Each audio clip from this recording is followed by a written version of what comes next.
ពិតជាមិននឹកស្មានដល់ថាប្រទេសកម្ពុជាយើងធ្លាប់បានប្រើប្រាស់ឧទ្ធម្ភាគចក្រចម្បាំងដ៏ល្បីបំផុតមួយដែលត្រូវបានផលិតដោយសហភាពសូវៀតនិងត្រូវបានប្រើប្រាស់ដោយប្រទេសជាច្រើននៅជុំវិញពិភពលោកតាំងពីសម័យសង្គ្រាមត្រជាក់រហូតមកដល់បច្ចុប្បន្ននោះគឺមីលមី 24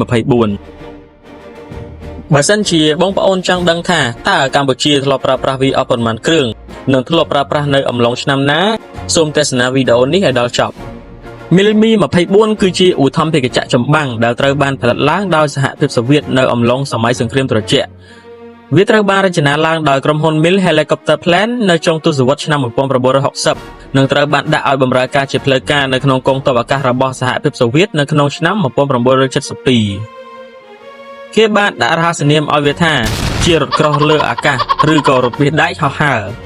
មូលហេតុដែលគេបានដាក់រហស្សនាមបែបនេះទៅឲ្យវាគឺដោយសារតែវាមានមុខងារជាឧទ្ធម្ភាគចក្រចម្បាំងដែលបំពាក់អាវុធធុនធ្ងន់ផងនិងដឹកជញ្ជូនកងកម្លាំងយោធាផងហើយសម្រាប់ពាក្យថារថក្រោះលើអាកាសគឺសំដៅទៅលើតួខ្លួនដ៏រឹងមាំរបស់វាដែលធន់គ្រប់ស្ថានភាពអាកាសធាតុនិងសូម្បីតែត្រូវគ្របកាំភ្លើងយ៉ាងដំណំយ៉ាងណាក៏វានៅតែបន្តហោះហើរទៅមុខបានឲ្យតែម៉ាស៊ីនវានៅដំណើរការឧទ្ធម្ភាគចក្រនេះត្រូវបានសហភាពសូវៀតផលិតដោយយកគំរូតាមឧទ្ធម្ភាគចក្រមីលមី 8 ប៉ុន្តែមីលមី 24 បានរចនាដោយផ្ដោតទៅលើការប្រយុទ្ធកម្រិតធ្ងន់ភាពរហ័សរហួននិងដឹកជញ្ជូនយោធាកម្រិតស្រាលខុសពីឧទ្ធម្ភាគចក្រមីលមី 8 ដែលវាអាចបំពាក់អាវុធបានដូចគ្នាប៉ុន្តែល្បឿននិងភាពបត់បែនរបស់វាមិនអាចប្រៀបធៀបជាមួយនឹងមីលមី 24 បាននោះទេហើយភាពខុសគ្នារបស់វាមួយទៀតនោះគឺមីលមី 24 បង្កើតឡើងមកដោយបំពាក់កៅអីនៅខាងមុខនិងខាងក្រោយសម្រាប់អាកាសយានិកដែលកៅអីនៅខាងមុខសម្រាប់អាកាសយានិកគ្រប់គ្រងទៅលើអាវុធនិងការបញ្ជាទៅលើអាវុធហើយសម្រាប់កៅអីខាងក្រោយគឺសម្រាប់អាកាសយានិកដែលបញ្ជាទៅលើឧទ្ធម្ភាគចក្រដើម្បីគ្រប់គ្រងការហោះហើរហើយចំណុចពិសេសរបស់មីលមី 24 ដែលធំបំផុតមួយទៀតនោះគឺស្លាបទាំងគូនៅសងខាងនៃឧទ្ធម្ភាគចក្រវាមានតួនាទីមិនត្រឹមតែជាកន្លែងបំពាក់អាវុធនោះទេវាថែមទាំងជាស្លាបជំនួយទៅដល់ល្បឿននិងការគ្រប់គ្រងទៅលើឧទ្ធម្ភាគចក្រឲ្យមានលំនឹងនៅក្នុងការហោះហើរល្បឿនលឿន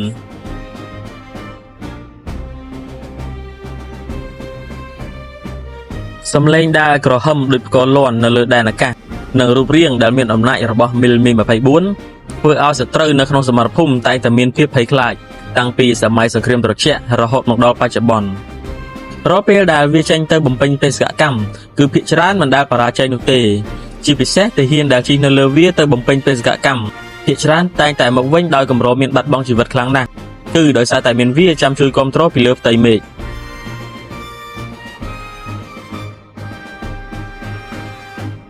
មីលមី 24 មានប្រវែងបណ្ដោយសរុប 19.79 ម៉ែត្រដោយរួមបញ្ចូលទាំងស្លាបចក្រនិងតួខ្លួននិងមានកម្ពស់ 6.5 ម៉ែត្រហើយវាមានទម្ងន់ 8.5 តោនជាទម្ងន់ខ្លួនទទេដែលមិនត្រូវរួមបញ្ចូលជាមួយអាវុធឧទ្ធម្ភាគចក្រនេះបានបង្កើតឡើងមកដោយបំពាក់ម៉ាស៊ីនប្រភេទ Isoto TV3 117 Turbo Shaft ចំនួន 2 ម៉ាស៊ីនភ្ជាប់ជាមួយធុងប្រេងឥន្ធនៈចំនួន 2130 លីត្រដែលអាចនាំឲ្យវាហោះបានចម្ងាយជាង 1000 គីឡូម៉ែត្រក្នុងល្បឿន 335 គីឡូម៉ែត្រក្នុង1ម៉ោងជាល្បឿនអតិបរមានិងអាចហោះហើរបានរយៈកម្ពស់ 16100 ហ្វីតឬស្មើនឹង 4900 ម៉ែត្រ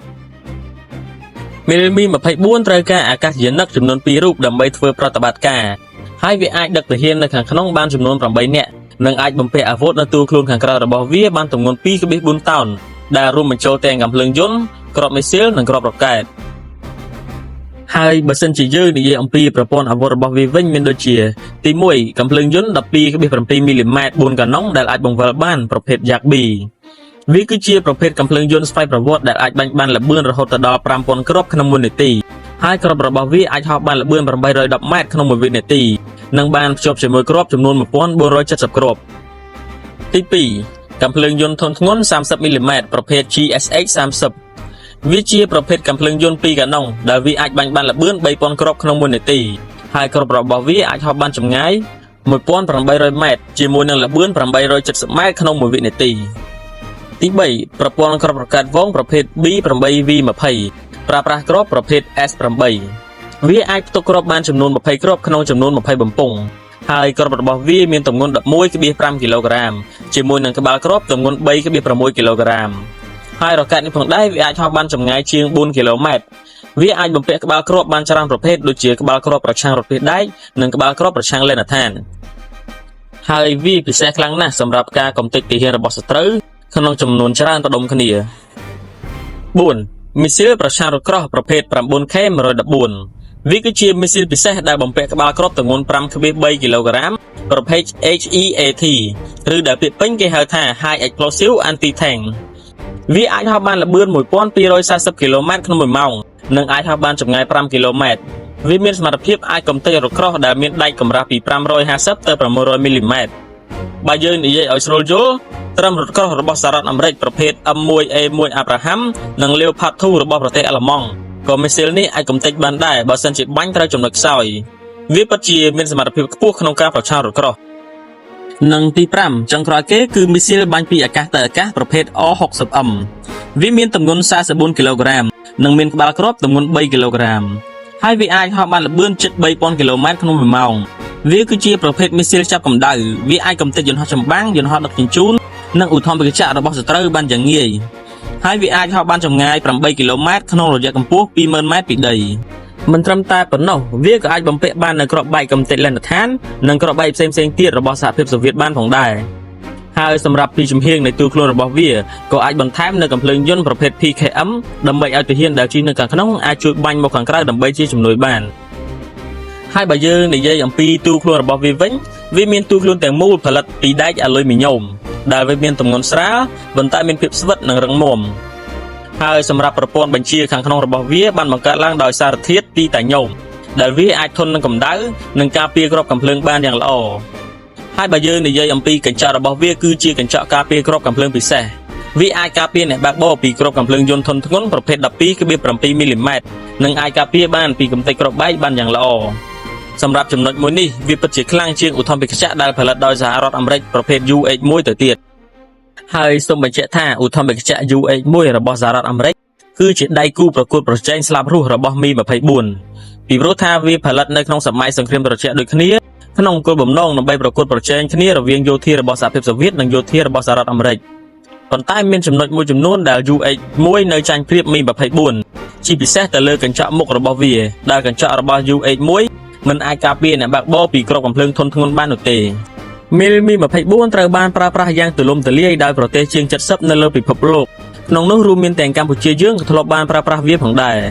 វាបានឆ្លងកាត់សមរភូមិអស់ជាច្រើនតាំងពីសម័យសង្គ្រាមត្រជាក់រហូតមកដល់សង្គ្រាមសម័យបច្ចុប្បន្នដូចជាសង្គ្រាមរវាងប្រទេសរុស្ស៊ីនិងប្រទេសអ៊ុយក្រែនជាដើម តែអ្វីដែលគួរឲ្យកត់សម្គាល់នោះគឺប្រទេសអ៊ុយក្រែនក៏ប្រើមីលមី 24 រីឯប្រទេសរុស្ស៊ីក៏ប្រើមីលមី 24 ប្រទេសទាំងពីរនេះតែងតែបាញ់ទម្លាក់ឧទ្ធម្ភាគចក្រប្រភេទនេះទៅវិញទៅមករៀងៗខ្លួន តើប្រទេសកម្ពុជាយើងធ្លាប់បានប្រើប្រាស់មី 24 នៅក្នុងឆ្នាំណាដែរ សម្រាប់ចម្លើយនោះគឺប្រទេសកម្ពុជាយើងធ្លាប់បានទទួលឧទ្ធម្ភាគចក្រប្រភេទមីលមី 24 នេះពីសហភាពសូវៀតចំនួន 3 គ្រឿង នៅក្នុងនាមជាជំនួយយោធាអំឡុងទសវត្សរ៍ឆ្នាំ 1980 ដែលកាលនោះប្រទេសកម្ពុជាយើងមានឈ្មោះថាសាធារណរដ្ឋប្រជាមានិតកម្ពុជា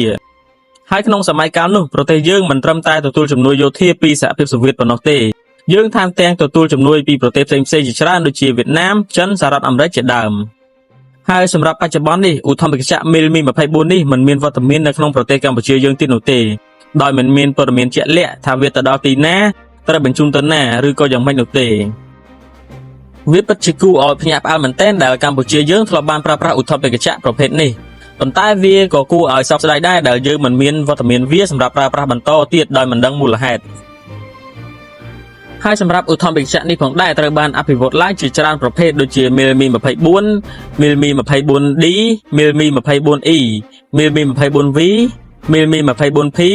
មីលមី 25 និងមីលមី 35 ដែលជា version ទំនើបជាងគេបំផុតនិងជាស៊េរីចុងក្រោយបំផុតនៃត្រកូលមី 24 ហើយចំពោះតម្លៃរបស់មី 35 ដែលជា version ចុងក្រោយបង្អស់នៃត្រកូលមី 24 មានតម្លៃប្រហែលជា $36 លាននៅក្នុងមួយគ្រឿង ដោយសរុបសេចក្តីមកវិញអ្វីត្បិតតែវាគឺជាឧទ្ធម្ភាគចក្រស៊េរីចាស់ដែលបង្កើតឡើងតាំងពីសម័យសង្គ្រាមត្រជាក់ ប៉ុន្តែភាពរឹងមាំរបស់វាធ្វើឲ្យវានៅតែបន្តមានវត្តមានមកច្បាំងនៅក្នុងសង្គ្រាមសម័យទំនើប វាមិនត្រឹមតែជាឧទ្ធម្ភាគចក្រចម្បាំងប៉ុណ្ណោះទេវាក៏ជានិមិត្តរូបនៃអាវុធសម័យទំនើបរបស់សហភាពសូវៀត